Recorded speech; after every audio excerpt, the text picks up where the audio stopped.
Comme 60 000 rebonds, soutenez les entrepreneurs français avec Altesse et Isinis, brosse à cheveux française d'exception depuis 1875.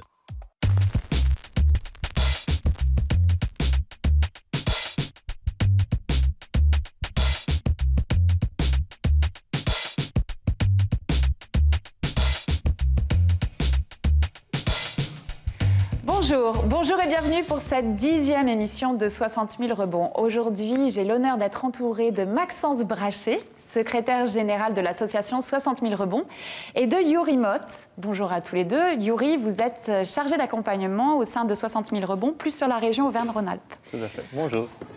Bonjour. Aujourd'hui, nous allons nous intéresser à la dynamique des réseaux. Alors, on entend beaucoup parler des réseaux actuellement, mais en fait, ma première question que j'ai envie de vous poser, c'est pourquoi et comment l'association 60 000 rebonds s'est-elle construite autour justement de cette dynamique de réseau indispensable à son fonctionnement?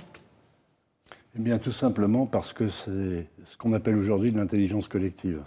C'est-à-dire que l'efficacité passe par les compétences réparties, et on fait, dans 60 000 rebonds, appel à des compétences, à des multicompétences, des parrains, des coachs, des experts, naturellement des entrepreneurs en rebond, et toute la galaxie des compétences qu'on peut trouver autour de nous. Nous ne pourrions pas faire quoi que ce soit tout seul.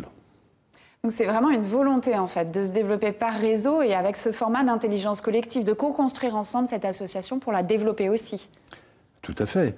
Et je pense qu'aujourd'hui, on n'a pas le choix. Parce que si l'on a été pendant de nombreuses années dans des verticalités un peu rigides, aujourd'hui, c'est la transversalité qui permet l'universalité.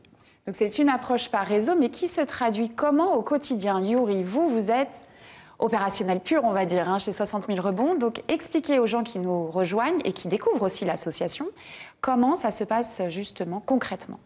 Alors pour moi, la partie du réseau est indispensable dans 60 000 rebonds, notamment parce qu'on fait partie d'un tout dans le fonctionnement entrepreneurial de la société. Dans la vie d'un entrepreneur, il y a la création, le développement et la fin d'une entreprise. Et donc nous, forcément, le réseau est nécessaire pour aller rencontrer les autres structures qui accompagnent les entrepreneurs dans les autres parties de la vie d'un entrepreneur. Et au quotidien, c'est aller rencontrer ces structures, aller se faire connaître, aller se légitimer et faire comprendre l'action de l'association, qui est d'accompagner l'entrepreneur qui a connu une liquidation à reconstruire un nouveau projet, à se reconstruire personnellement et ensuite à reconstruire un nouveau projet. Et dans notre action quotidienne, il y a la partie dont parlait Maxence qui est faire vivre le réseau interne à l'association, des membres de l'association pour accompagner, et il y a faire vivre la cause du rebond entrepreneurial auprès des structures d'accompagnement de l'entreprise et de l'entrepreneur dans son entreprise. Alors si je comprends bien, il y a une démarche en amont effectivement qui est de se faire connaître l'association. Effectivement, la notion d'échec, comme on le sait, est une notion que vous essayez aussi je vais dire de combattre, de dire que l'échec est positif et fait partie de la vie d'un entrepreneur, de toute façon, ou de tout projet. Donc se faire connaître, etc. Et aussi cette dynamique de réseau s'accompagne, donc vous êtes présent actuellement dans plusieurs régions, s'accompagne également d'un point de vue opérationnel, parce que l'entrepreneur est aussi accompagné par le réseau, en fait. Oui, en fait, dans la partie de la réponse de Maxence, c'est on va essayer de chercher dans le réseau interne à l'association et externe de personnes qui sont sensibles à la cause de 60 000 rebonds, des réponses aux différentes problématiques de l'entrepreneur. Parce que l'entrepreneur, quand il arrive dans l'association, il fait face à des problématiques très professionnelles, qui est de ne pas pouvoir retrouver un job tout de suite, de ne pas pouvoir reconstruire une entreprise, des problématiques financières, des problématiques très personnelles également. Aussi, oui, et on va essayer dans l'association et en dehors de l'association de trouver les réponses dans le sens de l'intelligence collective dont parlait Maxence. Alors la construction par réseau, on comprend bien, mais la question de fond que beaucoup se posent, c'est comment entretenir ce réseau. Généralement, à peu près tout le monde sait construire par réseau, mais le réseau peut s'essouffler par moment. Alors qu'en fait, chez 60 000 rebonds, vous êtes quand même en pleine croissance sur différents secteurs géographiques. Donc comment être garant de la vision et comment continuer à entretenir son réseau? D'abord, le réseau, c'est appelé à se développer. C'est-à-dire que lorsqu'on commence une opération réseau, c'est pas pour tout d'un coup dire on a atteint un objectif et on s'arrête là. Ça ne s'arrête jamais. Et y compris, tout d'un coup, on pense faire appel à des compétences extérieures ou à des systèmes ou à des institutions extérieures parce que c'est une évidence qui avait échappé. Au tout début, on n'avait pas évidemment de contact avec ce qu'étaient les tribunaux de commerce et ce qu'étaient les administrateurs judiciaires.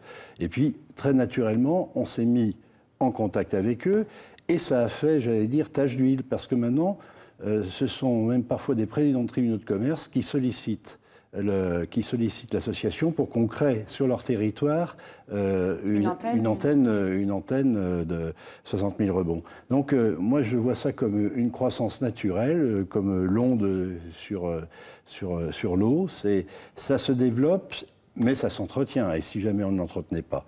Et on l'entretient en partie par nos modes de communication qui sont parfois les réseaux sociaux. Et donc justement, sur l'entretien des réseaux, déjà pour redéfinir vos réseaux, vous l'avez dit, vous avez les institutions, les administrations publiques, les coachs, les parrains, d'autres entreprises j'imagine aussi. Donc c'est vraiment un réseau qui englobe les différentes facettes de la vie de l'entrepreneur, en fait. Toutes les facettes de la vie de l'entrepreneur, y compris des réseaux qui vont accompagner des entrepreneurs qui, voulant rebondir, ont la capacité de le faire. C'est le cas, par exemple, du réseau Entreprendre. Donc, ça, c'est absolument naturel. Moi, je dis, là-dedans, il y a quelque chose qu'on doit surveiller. C'est un peu comme le lait sur le feu. C'est de ne pas passer, après avoir été dans un point fort de communication, d'accord, on a compris, et on s'intéresse à autre chose. Il faut entretenir et toujours entretenir le dispositif.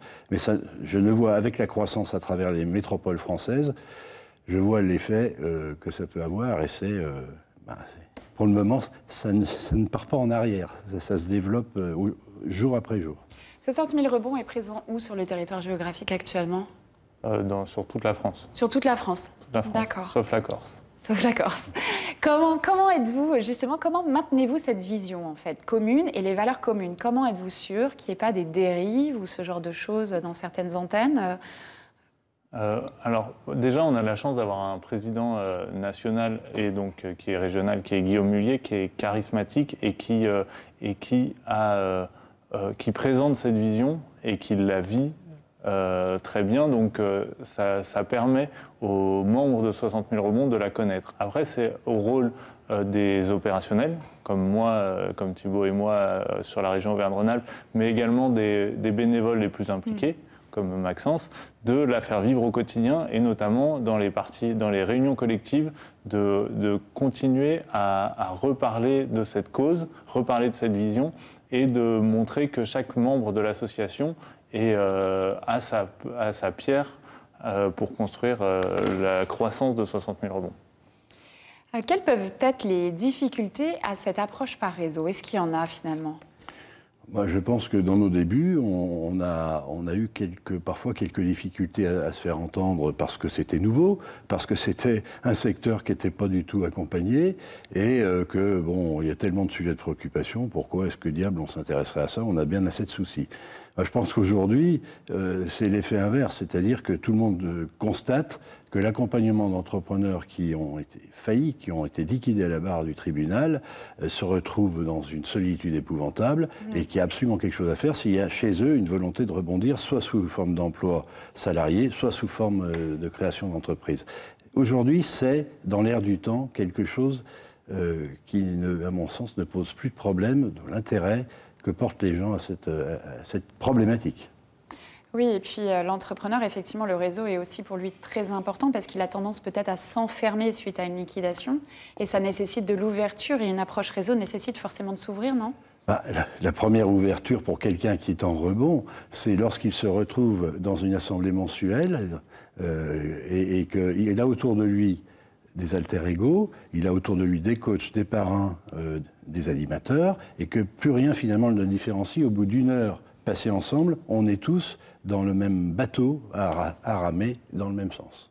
Donc ça fait beaucoup contre la solitude.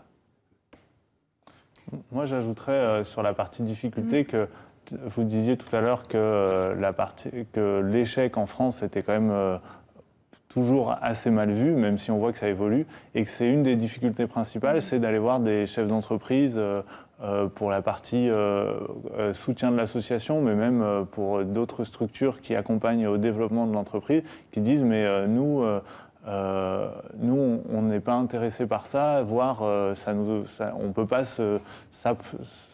s'identifier à quelque ça. chose qui est du lien avec les termes échec, rebond, etc. Alors que rebond, c'est positif d'ailleurs. Oui, et aller présenter à des start-upers l'association, ça n'a aucun sens. Alors que nous, on considère que ça a beaucoup de sens de pouvoir représenter que la fin d'une entreprise n'est pas la fin de la vie de l'entrepreneur. Puis c'est de la prévention à la limite, non? Oui, exactement. C'est aussi expliquer qu'un projet... On dit aux États-Unis toujours que tout entrepreneur doit avoir échoué au moins une fois pour apprendre de ses erreurs et pouvoir rebondir, justement. Oui, mais ça, cet état d'esprit, c'est en train d'évoluer en France. Oui, ça évolue. Tout à fait. Pour en rajouter un petit peu par rapport à Yuri, je dirais que nous avons aussi développé des clubs d'entrepreneurs du rebond, des entreprises que nous allons chercher pour qu'elles accompagnent notre mouvement en disant... On est solidaire de cette démarche, même si on n'est pas directement adhérent à l'association. On soutient et on soutient matériellement. Et on soutient la vision également. La vision, on la partage. Voilà. Et justement, si des personnes, entrepreneurs en rebond actuellement ou bien en cours de liquidation, peut-être des parrains aussi, donc chefs d'entreprise, entrepreneurs, managers ou des coachs souhaitent vous rejoindre, comment ça se passe ? C'est assez simple. Pendant très longtemps, ça a fonctionné par le bouche à oreille. Et aujourd'hui, c'est notamment la dynamique de réseau qu'on a mise en place depuis 2 ans qui fait que les structures accompagnant l'entrepreneur peuvent être source d'informations auprès des entrepreneurs qui sont justement en cours de liquidation pour leur expliquer ce qu'on fait. Après, pour la partie seulement entrepreneur, c'est vraiment une démarche personnelle. L'entrepreneur doit faire la démarche personnelle de nous appeler et de demander un accompagnement. Donc ça se passe notamment sur le site internet. Il faut aller voir sur le site internet, il y a des témoignages qui sont très bien faits et après il y a une demande d'être contacté. Après nous, les permanents opérationnels, on fait le premier contact pour essayer d'expliquer comment fonctionne l'association et pour les bénévoles, ça se passe encore par dynamique de réseau et par aussi les réseaux sociaux dont parlait Maxence qui peuvent faire connaître l'association auprès de chefs d'entreprise qui souhaitent s'investir. Donc tout est possible effectivement en termes d'investissement. Il suffit d'aller vous voir directement sur le site internet qui est www.60000rebonds.com, que je ne fasse pas d'impair, sur les réseaux sociaux aussi. Et bien sûr de continuer à suivre toutes les émissions de 60 000 rebonds sur TLM où vous pourrez découvrir le panorama de l'association et bien sûr les différentes valeurs, mais aussi des sujets clés tels que la résilience ou la bienveillance. Nous vous disons à très bientôt. Merci beaucoup Maxence Brachet, merci Yuri Motte pour ces jolis témoignages. Et on vous dit à très bientôt sur l'antenne de TLM. Au revoir.